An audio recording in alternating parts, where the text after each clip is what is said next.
At first, I didn't think it was real. I woke up to this blinding light, and I was transported to another place. Pluto TV! Then I heard a voice. Come with me if you want to live. There were thousands of movies and shows, and they were all free. The truth is ours. It's just so beautiful.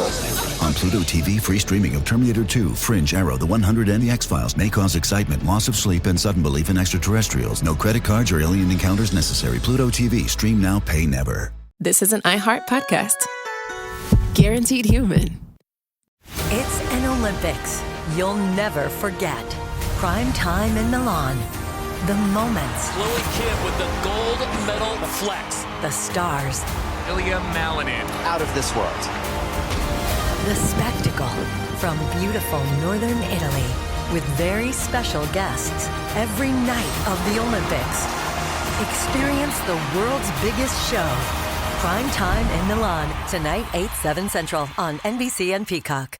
The big game commercials are basically must-see TV. This year, Elf Cosmetics went all out with an absurdly funny telenovela called Melissa. It stars Melissa McCarthy, Nicholas Gonzalez, Itati Cantoral, and Elf Glow Reviver Lip Oil. The Elf Glow Reviver Lip Oil is an ultra-glossy tinted lip oil that nourishes, hydrates, and enhances your lips' natural color. Watch the full episode of their new Elf novela on soyunbaño.com. Ever wonder why so many people regain weight after stopping a GLP-1? Up to 40% of the weight lost can come from lean muscle. This weakens the body, slows metabolism, and makes it easier to put the pounds back on, creating a cycle of dependency. Prolon's 5-day fasting-mimicking diet offers a drug-free way to maintain results and support long-term metabolic health. In just 5 days, it activates fasting pathways to burn fat, protect muscle, and rejuvenate cells, all while letting you enjoy real food. Get 15% off plus a $40 bonus gift when you subscribe at prolonlife.com/iHeart. That's prolonlife.com/iHeart.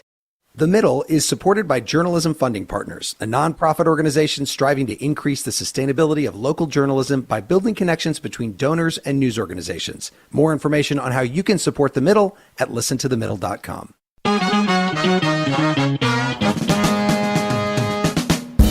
Welcome to The Middle. I'm Jeremy Hobson, along with our house DJ Tolliver. And Tolliver, we have new listeners this week. That's right. Let's welcome the listeners of Blue Ridge Public Radio in Asheville, North Carolina, and beyond. A beautiful part of the country and a swing state also. Oh. So, Tolliver, one of the many unusual things about the 2024 election is that one of the candidates, former President Donald Trump, is facing charges, criminal charges, in 4 different cases. A first for any sitting or former president. And the U.S. Supreme Court, which has 3 members who were appointed by Trump, is going to decide whether former presidents are immune from prosecution for actions they took while in office.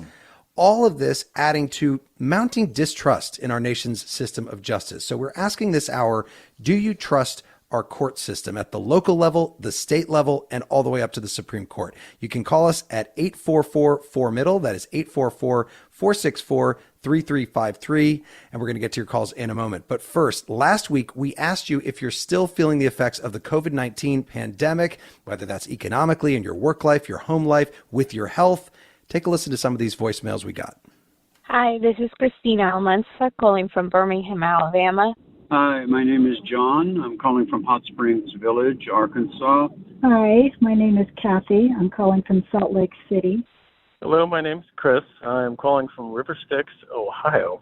The pandemic is still with us. In January, I managed to pick up the latest strain of COVID. I'm still suffering the effects. It's still out there. It doesn't really listen to us, or just to its own beat. I worked in food service, still work in food service, and for service industry, still suffering from it right now. The COVID pandemic is still affecting me, my health, and my business life. We had a huge influx of remote workers come to our state during COVID, further exacerbating the disparity between supply and demand. As a result, our prices of housing have gone through the roof.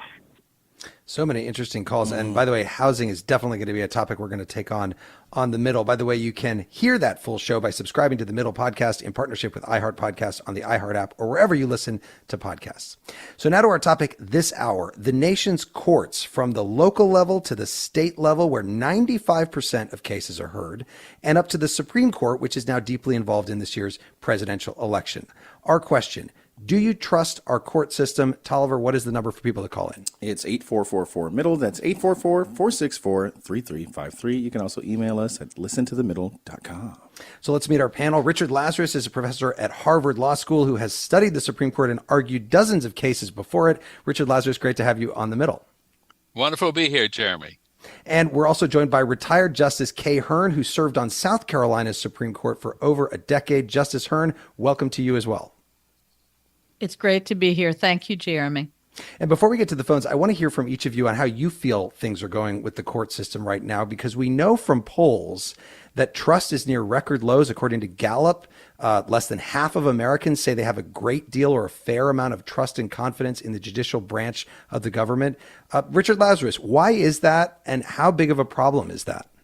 Well, it's a challenging time for the Supreme Court right now. The other branches of government, that means the President of the United States, particularly Donald Trump when he was president, and Congress, have made a concerted effort over the last several decades to do as much as they can to politicize the court. You've got candidates running for office saying, if you vote for me, here's the person I'm going to put on the court, and here's how they're going to vote. And then you've got the Senate Judiciary Committee as well, trying to work hard to find people who they think will vote a certain way. So it's not surprising, even though I think the justices are often trying to avoid political taint. It gets increasingly hard over time when everything on the other branches, everything about the political process is trying to politicize them. And so it's not surprising that the court faces more and more accusations about it. Kaye Hearn, what do you think? And not just at the federal level, but at the state level where you worked for so many years as well. Well, Jeremy, I was a state court judge for 37 years, 9 years on the family court bench, 15 years on our Court of Appeals, which is our intermediate appellate court, and then 13 years on our Supreme Court. And during my time, I saw the court system and the judiciary become more politicized. As Richard says, fanning that fire, there are a lot of people who are guilty of that. And I would think on the Supreme Court level, although Richard's definitely the expert there, I think the partisan confirmation hearings that the public views have not been helpful. And so I think the public is concerned. I think the public's concerned about confidence and trust in our system, which is critical. I think there's perceived racial and gender bias issues, and I think the politicization of the judiciary is a big issue. Well, let me ask you about that gender issue, because you were the only woman on the South Carolina Supreme Court when it struck down the 6-week abortion ban in the state in 2022. Then you retired. Now the court has 5 men on it. And months after you left, they upheld a 6-week ban in a separate case. So how much of the problem do you think is the makeup of the court's representation of women, of minorities, of all groups in this country, and not just, as in many cases, white men? Well, I want to start by saying we can never lose sight of the fact that 9 white men reached the decision they did in Brown versus Board of Education. And I do believe at the end of the day, as the saying goes, a wise old man and a wise old woman will come to the same decision most times. However, I think it is critical that courts reflect the public that they serve. And it's very important for litigants and lawyers to look up on that bench and see someone who looks like them. I was very disheartened, even though I'm very the justices on our Supreme Court are all excellent. Some of them are my dear friends. Many of them are my dear friends. But I was very chagrined that I was replaced by a man. When I joined the court, in 2000, the Chief Justice was a woman. Mm-hmm. So there were 2 out of 5 women on the South Carolina Supreme Court. It honestly never occurred to me that we would back up from that. I thought things would only get better. Mm-hmm. And now I believe we are the only state that has a high court without a woman. Hopefully that will change shortly. And Jeremy, if I could echo something that Justice Hearn said, I think she's right about the old man, the old woman. Boy, you can hear a difference at times. If you have the abortion cases been argued before the Supreme Court this term, the 4 women on that court, and I mean all 4, one more conservative, Justice Barrett, the 3 more progressive ones, they sound different than the men. I think that's absolutely true, Richard. And I think it was reflected in South Carolina, where basically the same statute was reenacted by our General Assembly. And without a woman's voice on the court reached a totally different decision, which is very difficult for the public to understand. Right. I mean, you heard the questions asked. I mean, Barrett and Kagan and Jackson, they know what an abortion means. They understand it, and they talked about it. Let's actually hear from a woman who is calling in. Mary is in South Carolina. Mary, welcome to the middle. Do you trust the court system? Basically, yes, at all levels except for our current Supreme Court as of the last year or so. And why is that? The politicalization. Yeah. Is there a specific example of something that they have done or that they are considering doing that is bothering you? Their current approach to some of the things on the Trump trials that have been given to them lately. Yeah. Mary, thank you. Among other things. Yeah. Thank you for that, Mary. You know, Richard Lazarus, actually, one thing I wanted to ask about when it comes to the Supreme Court is, unlike the state courts, the federal courts, they have tenure for life in many cases. So is that a problem? Should that change? Well, I mean, in theory, I've always liked the idea of life tenure. I've liked the fact that it makes the justices more independent in that way. So in theory, I've not been opposed to it. But we have a problem in application over the last few decades. And that is, I think both presidents and some of the justices are abusing it. So the presidents now pick someone as young as possible, and the justices stay on as long as possible. That's not the idea. I mean, Justice Souter had it right. You get on, and then you decide when you want to leave. Mm-hmm. But you don't stay forever. You don't try to see if I can be there for 30 or 40 years. But the presidents now say, can I pick someone really young? Well, those are the wrong people.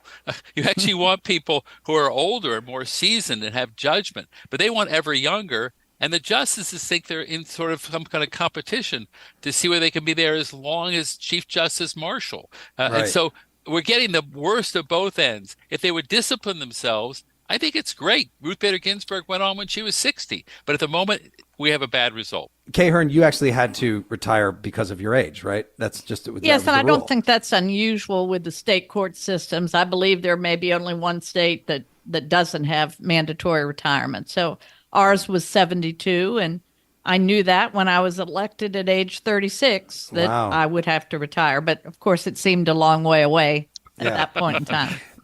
Tolliver, our judicial system is pretty complicated and hard to understand. So it is no wonder that so many Americans are most familiar with it thanks to reality court TV. Absolutely. None more famous than the courtroom of Judge Judy Scheindlin, who presided over her wildly popular court show for a quarter of a century.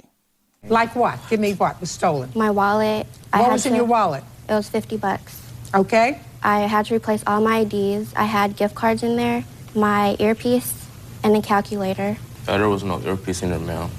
I love it.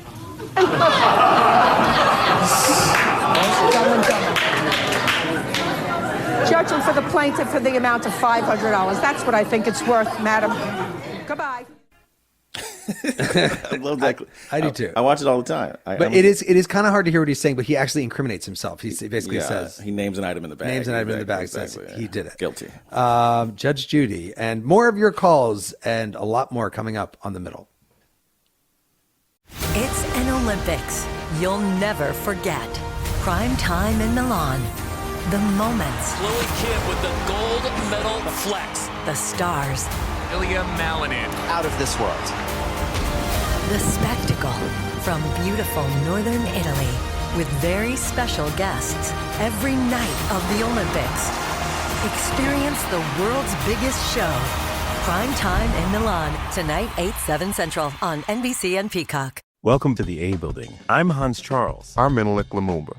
It's 1969. Malcolm X and Martin Luther King Jr. had both been assassinated, and Black America was at a breaking point. Rioting and protests broke out on an unprecedented scale. In Atlanta, Georgia, at Martin's alma mater, Morehouse College, the students had their own protest. It featured two prominent figures in Black history, Martin Luther King Sr. and a young student, Samuel L. Jackson. To be in what we really thought was a revolution. I mean, people were dying. 1968, the murder of Dr. King, which traumatized everyone. The FBI had a role in the murder of a Black Panther leader in Chicago. This story is about protest. It echoes in today's world far more than it should, and it will blow your mind. Listen to the A Building on the iHeartRadio app, Apple Podcasts, or wherever you get your podcasts. This is Ryder Strong, and I have a new podcast called The Red Weather. It was many and many a year ago in a kingdom by the sea. In 1995, my neighbor, Anna Trainer, disappeared from a commune. It was hard to wrap your head around. It was nature and trees and praying and drugs. So no, I am not your guru. And back then, I lied to my parents, I lied to police, I lied to everybody. There were years, Ryder, where I could not say your name. I've decided to go back to my hometown in Northern California, interview my friends, family, talk to police, journalists, whomever I can, to try to find out what actually happened. Isn't it a little bit weird that they obsess over hippies in the woods and not the obvious boyfriend? They have had this case for 30 years. I'll teach you sons of to come around here and my wife. Boom, boom. This is The Red Weather. Listen to The Red Weather on the iHeartRadio app, Apple Podcasts, or wherever you get your podcasts. This is The Middle. I'm Jeremy Hobson. If you're just tuning in, The Middle is a national call-in show. We are focused on elevating voices from the middle, geographically, politically, and philosophically, or maybe you just want to meet in the middle. This hour, we're asking you, do you trust our court system? Tolliver, what is the number for people to call in? It's 8444-MIDDLE. That's 844-464-3353. You can also write to us at listentothemiddle.com or on social media. I'm joined by Harvard Law School professor Richard Lazarus and retired Justice Kaye Hearn, who served on South Carolina's Supreme Court for over a decade. And let's get right to the phones. And Lauren, who's in Salt Lake City, Utah. Lauren, welcome to The Middle. Go ahead. Hello. What would you like to know? I would like to know whether you trust the court system. Well, I have grave concerns. I don't disagree with what's been said, but I think that some of the justices and other court personnel that I work with lend themselves to the politicization of the court system, and that's concerned me. And some of the arrogance regarding those that feed at the trough of the moneyed interests and believe they can't be influenced by that. I would like to see more discretion and more humility from the justices and less trying to be clever and more what I think would be greater integrity in the process. Are you talking about at the state level? Well, at the state level, and also I just feel like there's this virus that's infecting our whole judicial system where we've become very arrogant and complacent about, moneyed interests and their influence, and trying to be aware of implicit bias and also trying to be aware of how money and connections influence decision-making. Lauren, thank you for that. Kaye Hearn, let me ask you the issue of money. Many judges in this country have to run for election to get onto the bench. Is that a problem? Do you have to raise money when you do that? I mean, should that be changed? Well, of course, I'm from South Carolina, and we're a bit different in that way. We elect our judges by vote of the General Assembly. So our judges are not popularly elected. We do not have to raise a war chest. I know it wasn't long ago in Wisconsin, I believe, a Supreme Court justice had to raise $13 million in order to be elected, and of course that's concerning. It's very concerning, but it's not an issue that I've had to deal with personally because we don't have that system. Thank goodness. I'm not saying ours is perfect, but because we do not have popular election, our judicial candidates do not have to raise money in order to run. Well, you say yours may not be perfect. Is there one that you look at in the country and you say this is the perfect system? This is how judges should be put on the bench? Well, I mean, obviously you need to have some stages of merit-based review, which ours does. We have a citizens group that vets the candidates. Our South Carolina bar vets the candidates. Mm-hmm. And then ultimately judicial candidates are placed under oath and are asked questions by a judicial merit selection commission. Mm-hmm. So, while I'm not saying ours is the best, it may be the best of the possible systems out there. Mm-hmm. Because we do not have to raise money in order to, right. I mean, just the idea of having to raise millions of dollars to have a job that pays $150,000, there's something right. wrong with that picture. Let's go to Steve, who's in Chicago. Steve, welcome to The Middle. Go ahead. Hi. I just would like to say that, Jeremy, you have a great show. Your panel is awesome. I've loved all of your callers. It's okay. So anyway, I guess my concern is a little bit on the Supreme Court side, although when I do vote, I like totally look at every judge. I vet them as best as possible. I do lean towards the left, but I am willing to cross the aisle for a good person. Basically the conflict is that the Supreme Court is not regulated at all. Like, all their courts really are, aren't they? And I'm going to let your panel respond to that. What do you mean by regulated, Steve? That they have a code of ethics that, right. Roberts.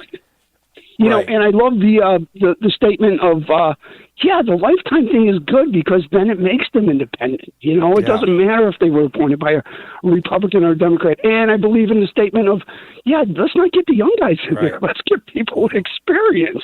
I mean, it's fascinating listening to your show. Go ahead. Well, let me take that to Richard Lazarus. What about that? I'm glad you brought that up, Steve. The issue of ethics, which made the news. Clarence Thomas, going on trips with a very, very rich person over the years. Richard Lazarus, what about the ethics issues? They never really were fully resolved at the Supreme Court. No, and it's a real challenge for the court. I have no doubt the Chief Justice would love to have some kind of code of ethics that the justices would all abide by. They have a structural challenge to it, and it's led to a problem in recent years. It's not the first time. There were big problems decades ago as well. And that is that it works so long as the justice is actually in good faith, when in any possible appearance of a conflict, they just take themselves out. And they've generally done that over time. The problem is right now, we've got several justices who, in cases where there's an appearance issue, I think the biggest appearance issue with Clarence Thomas is going to be the activities of his wife with January 6th. And I'm speaking just for myself. Mm-hmm. I worry less about justices having meals with people. Those kinds of things don't really bother me that much. I don't think that Clarence Thomas is voting a certain way. He doesn't vote the way I would like, but he's not voting certain ways because he has a wealthy friend. But instead, I do worry that there is issues when you've got like a personal spouse an issue, or if you're having dinner or lunch or someone's paying your way and they have business before the court. Yeah. That's a classic conflict. Okay. And we've had some of that. So Justice Hearn, what about that, the issue of recusing? I mean, as a judge yourself, a retired judge, but as a judge yourself, did you ever have a moment when you said, I know this person, he's the one who put me on the bench, so I'm going to recuse myself, or anything like that, as is the case now? Of course. Yeah, okay. And I will say that I just find it stunning that Clarence Thomas sat on the case recently involving ex-President Trump's presidential immunity as far as the January 6th incidents, when we know his wife was quite involved there. And it's also stunning to me, and I shouldn't admit my ignorance, but I did not realize the United States Supreme Court had no code of ethics that bound them as all other judges in the country do. I didn't realize that until this issue bubbled up in the last year or so. So I wish very much that would be an issue that would be taken off the table, because everyone needs a code every profession needs a code that they live by. And it just seems that without that, you're just asking for distrust by the public. Tolliver, I know some comments are coming in online at listentothemiddle.com. A lot of them. Ricky in New York says, do I trust the court system? No. If they can do it to Trump, they will do it to me. All right. Didn't see that going that way. And? Okay, Robert says, I do not trust the court system. It was corrupt during slavery times and is corrupt now. There's too much politics and not enough justice. A lot of people get off because they have money, and the folks that don't have money, all they get is just thank you. I think that's what he's saying. Let's go to William, who's in Boston, Massachusetts. William, welcome to the middle. Go ahead. Hi, William. Are you there? Thank you very much. Can you hear me? I can hear you. Go ahead. I am. Thank you. Okay, great. Well, thank you very much for taking my call. I guess my position is that I'm increasingly skeptical of the Supreme Court. Many of the issues that have been raised already relating to expensive trips, attendance at conferences, being flown here and there by people with a particular bone to pick, a particular viewpoint. That's a big issue. I'm hopeful that the lower courts and other courts can continue to maintain their integrity. I do have some faith left in parts of the system. It's not just what you don't want a judge that necessarily agrees with you all the time. You want someone who's fair and who can take the bigger perspective, the larger perspective, and is not being influenced by frankly moneyed interests, which have no business, influencing the court. Okay, William. We've got it, and it's an important point. Thank you very much for that. And let me go to Murray, who's in Beardsley, Minnesota. Murray, go ahead. Yeah. Hello. Thanks. Three quick things. Number one, like other people have mentioned, I'm worried about the dark money, people like Leonard Leo and the Federalist Society impact. Also, which hasn't been talked about, justices being transparent in their hearings for confirmation. I don't think the current Supreme Court people and some others as well have done that.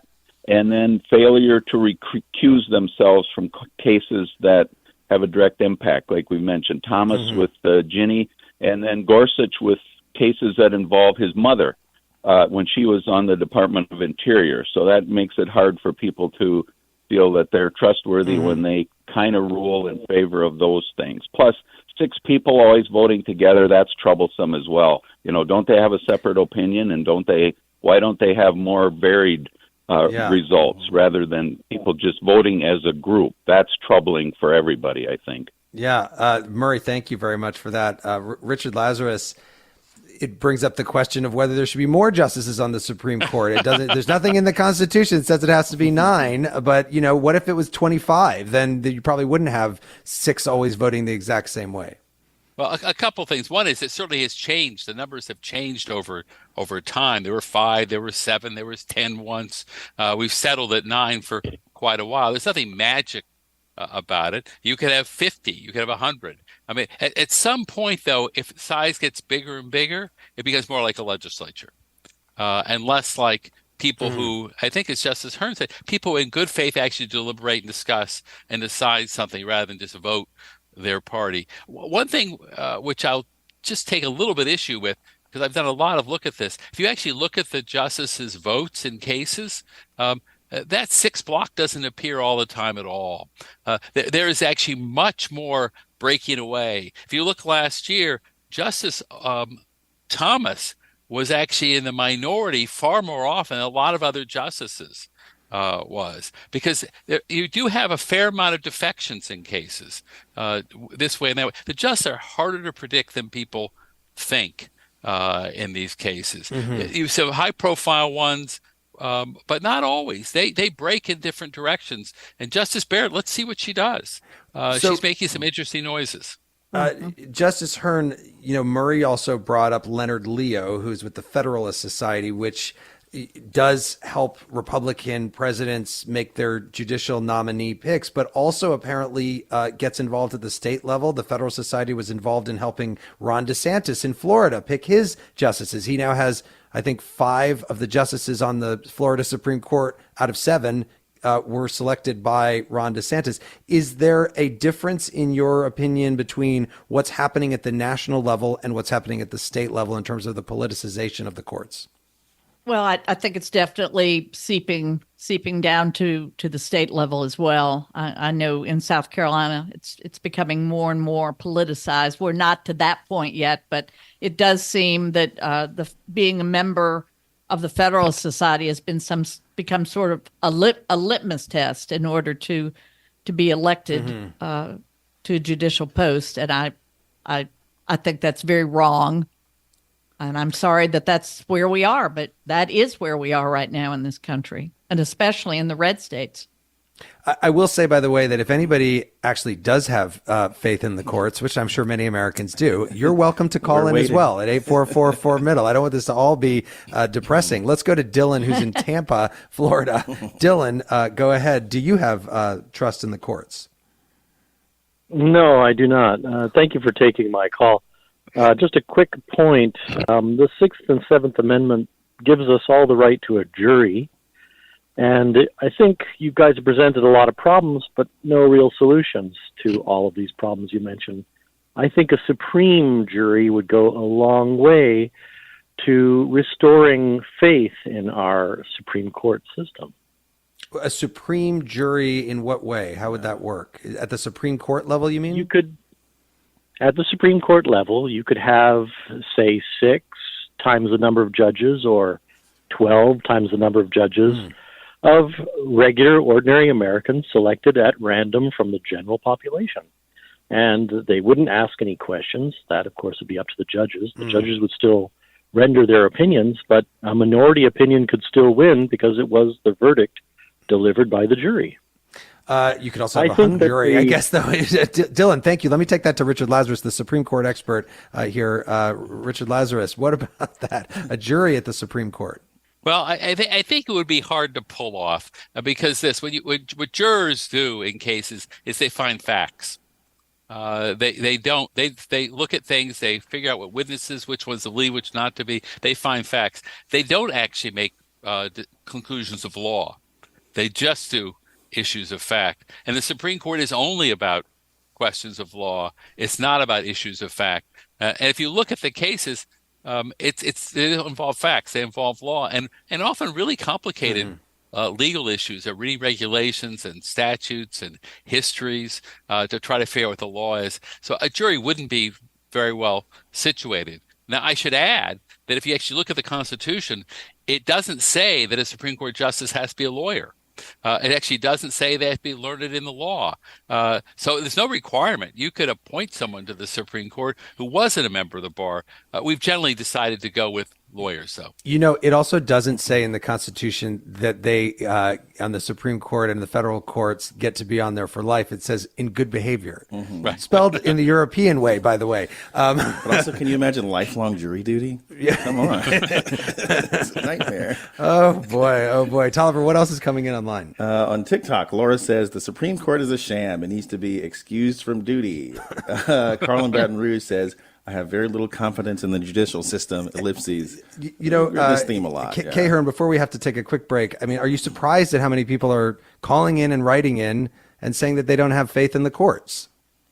No, I'm not surprised. Of course, I'm disappointed. And I think that, judges and lawyers, we need to listen to this and we need to think about ways, perhaps through judicial outreach. Obviously, one of our problems now is a lack of basic civics education. We have a lot of our public that don't even really understand. We have 3 independent, agents of agencies of government, and so they don't understand the system. And maybe that's partly our fault that we haven't done a better job of educating them. My personal experience is when people serve on juries themselves, or when they are able to come and observe appellate arguments, they come away with a greater understanding and more impressed with the system. So I think we need more of that. You know, Tolliver, with the death of O.J. Simpson last month, we were reminded of what many people called the trial of the century. Yeah, and the verdict in that double murder trial came in 1995, just a few years after the beating of Rodney King by the LAPD. Here's the historic moment when the Simpson verdict was read in Los Angeles. We, the jury, in the above entitled action, find the defendant, Orenthal James Simpson, not guilty of the crime of murder in violation of Penal Code Section 187A, a felony upon Nicole Brown Simpson, a human being, as charged in count 1 of the information. Yep, I remember my whole family cheering when that verdict got read, honestly, because they were just happy that, after the Rodney King verdict But did they think he did it? They did. Yeah. They did think he did it. Interesting. I was in high school when that verdict was. They rolled a TV, one of those old TVs that actually had a back on it, into the classroom so we could watch that. Wow. We got a lot more of your calls coming up on The Middle. It's an Olympics you'll never forget. Prime time in Milan. The moments. Chloe Kim with the gold medal flex. The stars. Ilya Malinin. Out of this world. The spectacle from beautiful northern Italy with very special guests every night of the Olympics. Experience the world's biggest show. Prime time in Milan, tonight 8/7 Central on NBC and Peacock. Welcome to the A Building. I'm Hans Charles. I'm Menelik Lumumba. It's 1969. Malcolm X and Martin Luther King Jr. had both been assassinated, and Black America was at a breaking point. Rioting and protests broke out on an unprecedented scale. In Atlanta, Georgia, at Martin's alma mater, Morehouse College, the students had their own protest. It featured two prominent figures in Black history, Martin Luther King Sr. and a young student, Samuel L. Jackson. To be in what we really thought was a revolution. I mean, people were dying. 1968. The murder of Dr. King, which traumatized everyone. The FBI had a role in the murder of a Black Panther leader in Chicago. This story is about protest. It echoes in today's world far more than it should, and it will blow your mind. Listen to The A Building on the iHeartRadio app, Apple Podcasts, or wherever you get your podcasts. This is Ryder Strong, and I have a new podcast called The Red Weather. It was many and many a year ago in a kingdom by the sea. In 1995, my neighbor, Anna Trainer, disappeared from a commune. It was hard to wrap your head around. It was nature and trees and praying and drugs. So no, I am not your guru. And back then, I lied to my parents, I lied to police, I lied to everybody. There were years, Ryder, where I could not say your name. I've decided to go back to my hometown in Northern California, interview my friends, family, talk to police, journalists, whomever I can, to try to find out what actually happened. Isn't it a little bit weird that they obsess over hippies in the woods and not the obvious boyfriend? They have had this case for 30 years. I'll teach you sons of to come around here with my wife. Boom, boom. This is The Red Weather. Listen to The Red Weather on the iHeartRadio app, Apple Podcasts, or wherever you get your podcasts. This is The Middle. I'm Jeremy Hobson. We're asking you this hour, do you trust our court system? You can call us at 844-4MIDDLE. That's 844-464-3353. I'm joined by Harvard Law School professor Richard Lazarus and retired Justice Kaye Hearn, who served on South Carolina's Supreme Court for over a decade. And let's go right back to the phones. And Ed, who is calling from the Detroit area. Hi, Ed. Go ahead. Welcome to The Middle. Hello. I still have faith in our court system. I want to start out by saying that. And I have faith in our court system because, I'm going to put it right out there. I'm a police officer. Okay. And they're there to make sure that I don't screw up and violate someone's rights. All right? They're there to make sure that I've done my job right. I've always held the Supreme Court in very high esteem to either say, you screwed up, pointing at me, or my legislature screwed up and they enacted a bad law that violates our Constitution, I pray to God I never screw up and violate someone's constitutional rights. Mm-hmm. I work very diligently not to, but I'm concerned.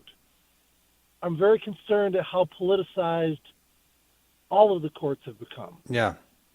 I'm concerned that I've seen some very good judges go down for some really silly things, and I'm going, I know you. I've been in your court. How did you get tied up in something so wrong that totally destroyed your reputation? Well, and any Ed, let me take that to Justice Hearn. Justice Hearn, your thoughts, Ed, as a police officer and his view of the court. He's got faith in it, but he sees problems. Well, I think Ed is spot on, and I wish we had a lot more Eds out there. People who want to do their job but realize they're human. They may make a mistake, and they understand that the court system is there to correct those mistakes, not just by police officers, but by lower courts or litigants. I just think we need to work harder to regain the trust, and it all seems to be boiling down to one thing that is the common theme tonight, and that's this politicization of the courts that we really have to try to guard against. Let's go to Albert, who's in Baltimore. Albert, welcome to the middle. Go ahead. Thank you. I've worked in the Baltimore City Court system for 30 years. And my concern right now is, again, like many of your people, the Supreme Court, and their reliance on textualism. There are many things that are simply not covered by the document. And they have to make that decision on proper public policy and not on the words that are not there. For example, there is nowhere mentioned in Article 2 of the Constitution the problem of limitations on prosecuting the president, or limitations on prosecuting an ex-president, or his immunity. That word does not exist in the second article, and I don't know how you decide that if you go to the text. Yeah, Albert, great points. Richard Lazarus, let's talk about textualism and how closely justices on the Supreme Court follow the Constitution as written, whether they think of it more as a living and breathing document, and also this current issue of immunity, which is going to be a big decision when the Supreme Court decides that about President Trump. Well, Albert's preaching to the choir when he's talking to me on this one. I think the current court, has gotten much too obsessed in the past several decades with trying to stick with strict text and not to look at the broader, what I call context of the text, to try to discern what Congress's meaning was, or the framers' meaning was, and the potential for different words to mean different things at different points in time, to have more of an evolving Constitution rather than one which depends on what you think, white males who were the framers, what they thought the law was, hundreds of years ago. So I think Albert is dead on that. On the question of immunity, before the court right now, just argued a week ago, right? On Thursday. There are parts of the court's debate there, which I found frustrating. I think a lot of people found it frustrating because two things seem obvious and the justices weren't bridging them. One is, undoubtedly there are hard cases in deciding when a president should be immune. Undoubtedly, there's some instances when we would all want presidential immunity for acts, real official acts they do as President of the United States. On the other hand, it seems pretty obvious that the acts at issue in the Trump case aren't even close to that. Yeah. And so you want the court to sort of quickly say, there are hard cases out there. We don't have to deal with those hard cases. Let's do this quick decision, no immunity. But they were just not wanting to talk about the facts. They wanted to reach this bigger issue. That's frustrating. Justice Hearn, do you want me to go to you on the immunity issue, or would you rather I go to a call? Go ahead and go to a call. I'm where Richard is, and two of the three judges on the D.C. Court of Appeals all three of them were women, but two of the three are South Carolinians, and I thought their decision was excellent, and I was very disturbed by the way it was being treated by the Supreme Court, frankly. Let's go to Gilda, who's in Philadelphia. Gilda, welcome to The Middle. What do you think? Do you trust the courts? No, I appreciate you taking my call, but no, I don't trust the courts. I feel African American woman, and I feel just in the history of the courts, there have been terrible rulings to uphold slavery, Jim Crow laws, et cetera, et cetera. With the exception of the Warren Court, I think, generally speaking, it's hard for me to trust the courts. But then what's going on presently, I agree with all the people who said that right now there's just too much of a political influence, and the dark money involvement is just, I feel like it's not an institution I feel like I can trust. Well, thank you for that call. I appreciate you calling in. And Justice Hearn, what about the issue there of sort of two court systems, one for, let's say, in this case, one for white people, one for non-white people, or one for rich people, one for people who aren't rich, who would, probably not be able to defy a gag order multiple times and not be sent to jail? But well, I think there's certainly that perception out there, Jeremy. And again, it goes back to diversity on the bench, which is so important. We don't have enough of that.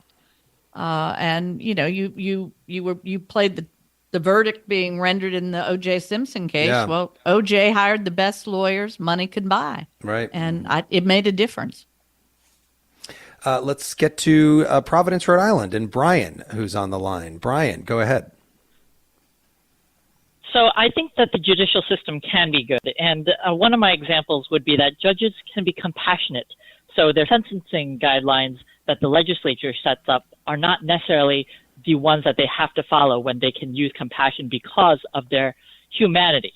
Unfortunately, there are situations that long-term tenure, such as lifetime tenure on the Supreme Court, means that judges don't need to care anymore. I've heard that Clarence Thomas isolates himself and doesn't talk or listen to any news except for the stuff that he gets from his friends, the ones that are linked. But I can see that it can go both ways. I still think there should be a way for judges to have to face the public. But I think at the same time, you have this balancing act that, at least on our system, works better than some other countries where the judicial system is basically just a rubber stamp. Yeah. At least we have some independence. Brian, thank you. Justice Hearn, your thoughts on what Brian had to say there? Well, I think judicial independence is very important. I don't really have any other thoughts. I understand where he's coming from there. Yeah. Let's go to Alex, who's in Salt Lake City. Alex, do you trust the court system? Hi, yeah. I wanted to ask, and maybe you all can help everyone understand, because I'm a little lost too, about the, I guess I'll say, corporatization of the Supreme Court and the shadow docket, which, as I understand it, is a way for special interests, lobbyists, people to get issues in front of the highest court of the land, kind of behind the scenes and in an expedited manner that just doesn't seem right or fair. Richard Lazarus, the shadow docket. Can you just also tell our listeners, if they don't know what that is, and your response to Alex? Yeah, absolutely. So the way the Supreme Court normally decides cases is they grant what's called a petition for a certiorari. Both sides have full briefing, hundreds of pages of brief. The justices spend time thinking about it, debating. There's oral argument for at least an hour or more. Then they deliberate and they make a decision over several months. They come up with a written decision. That's the right way to make decisions. The shadow docket is when the court does things on an expedited emergency basis, where they just get pleadings, there's no argument, there's no full briefing, and they decide within hours or within days. And now there's some instances they have to do it. Someone's about to be executed. You want the court not to say, well, we'll get to that, and it's too late. So there are instances when you have to do things quickly. The unfortunate thing is the current court right now, and this is what your caller was alluding to, is much more willing when they're big business interests who are saying you've got to stop what's happening below right now when it's being litigated below, to reach in and prematurely stop a big environmental regulation or stop a COVID regulation just in its tracks without really fully briefing and thinking about it. And that's once they start doing it sometimes and people know they're going to do it, you have more and more people asking. And it does tend to be, very resourced clients and plaintiffs who are doing this. And I think it's very unfortunate.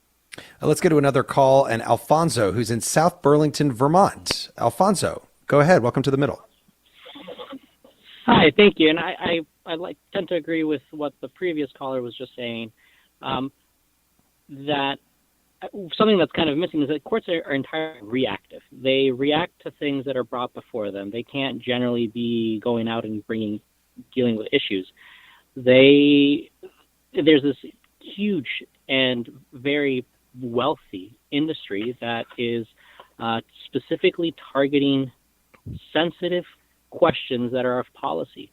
And it's really unfortunate that the federal Supreme Court has been stuck in this situation where they're having to deal with a lot of policy-laden legal questions because the legislature, the federal Congress, has kind of abrogated their responsibility to legislate based on policy and research and witnesses. I would also like to say that I strongly believe in our court system. I am a practicing attorney. All of these opinions are my own. But there's a huge distinction between the federal court system and the state court systems. In Vermont, we have a fantastic judiciary that works very hard at trying to get the answers right. They rely on case law. They rely on the statutes. They look at legislative intent. They understand that these matters matter to real people and Vermonters. And I think the judiciary generally tries to get things right. Okay, I want to thank you very much, Alfonso, for that call. I want to get one more in here, and Carlos, who's in Baton Rouge, Louisiana. Carlos, go ahead. Welcome to the middle. Hello, how's it going? Thank you for having me. Yeah, thanks for being here. Just go a ahead. quick comment. Yeah, thank you, sir. Like everyone else is saying, the politicization of the Supreme Court system is really concerning, for sure. But I think even before that, as a man of color, the fact that we still have a private prison system makes it really hard to trust any judicial system. It's just our numbers. What the U.S. has, I think maybe we might be second in terms of incarceration rates to El Salvador now, and that's only because what their president has been doing. But aside from that, we've been leading the pack this whole time, which is also very alarming. So, Carlos, thank you for that. Let me go to Kaye Hearn on that, and I will bring up something when it comes to the prison system that just shocked me, which is that the U.S. spends $14 billion annually on incarceration of approximately 450,000 inmates who are awaiting trial. That's 63% of the country's jailed population. What do you say to Carlos there about trust in the courts and as it relates to the prison industrial complex? Well, it's very concerning, of course, and pretrial incarceration that goes on and on and on. And in our state, we have the death penalty, and I learned about 2 years ago in a case that was before our court that we have people still on death row that were convicted back in the 80s. We have 34 people on death row in South Carolina. So to me, if we have the death penalty, it isn't working here. And I know your question wasn't just about the death penalty, but that's something that resonates with me. So I know that in many states there have been sentencing commissions that have looked at this issue of sentences. Most of them are too long, frankly. and disproportionate in terms of the racial makeup of the prison system. Richard Lazarus, just as we wrap this hour, and we could go on and on and on, and I sort of feel like this now every show because we're getting so many great calls and we could go on, but we only have 1 hour. So let me just ask you one thing to wrap up, which is, as I was getting ready for this show and reading all about the courts, federally, state courts, et cetera, the abortion issue is so big right now, and it really has changed the game at the federal level, at the state level. Do you think that when you look back 50 years from now on the Supreme Court, that the Dobbs decision that overturned Roe is going to be seen as one of the big decisions, or is it just big right now? I think it's really hard to say. It's certainly very big right now. I think it depends upon the political reaction in the states. And at the moment, I think people are sort of surprised to see that a lot of the states, including very conservative states, that people are stepping up to the plate. It actually shows the wisdom of Justice Ruth Bader Ginsburg. When Roe was decided, she worried about the fact that it was being taken out of the political system because she said, I'm not sure that was the right strategy. She said, we were doing really well in the states, and instead we gave them an issue that they made it a matter of courts imposing it. And so now we're going to see what happens. If it turns out it leads to a lot of states doing things like what Florida's doing, that's going to be of historic significance and really shed a negative light on what the court did. If the states step up and the people step up on popular referendum and they return those rights to the women of the country, then it will be of much less significance. What a fascinating hour, and thanks to everybody who called in. You can leave a message for us, and we'll listen to some of them next week, or you can continue to write in at listentothemiddle.com. But I want to thank my guests, Harvard Law Professor Richard Lazarus and retired Justice Kaye Hearn, who served on South Carolina's Supreme Court for over a decade. Thanks to both of you. Thank you, Jeremy. Thank you, Jeremy.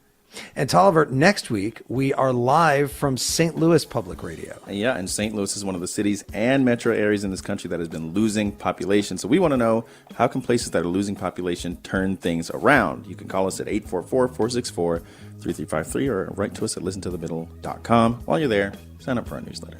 Sign up for our newsletter. The Middle is brought to you by Long Nook Media, distributed by Illinois Public Media in Urbana, Illinois, and produced by Joanne Jennings, Harrison Patino, John Barth, and Danny Alexander. Our technical director is Jason Croft. Thanks to Nashville Public Radio, iHeartMedia, and the more than 410 public radio stations making it possible for people across the country to listen to The Middle. And by the way, we are available as a podcast in partnership with iHeart Podcast on the iHeart app or wherever you listen to podcasts. I didn't have to read that. It's just in my head now. I'm Jeremy Hobson. I'll talk to you next week from St. Louis.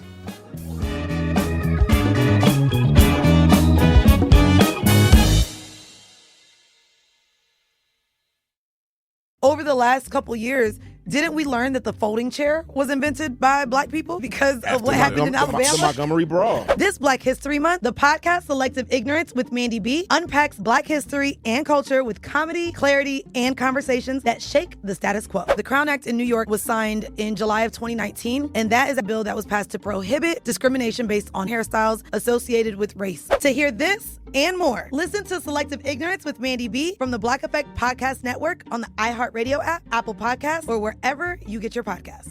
1969. Malcolm and Martin are gone. America is in crisis. And at Morehouse College, the students make their move. These students, including a young Samuel L. Jackson, locked up the members of the Board of Trustees, including Martin Luther King Sr.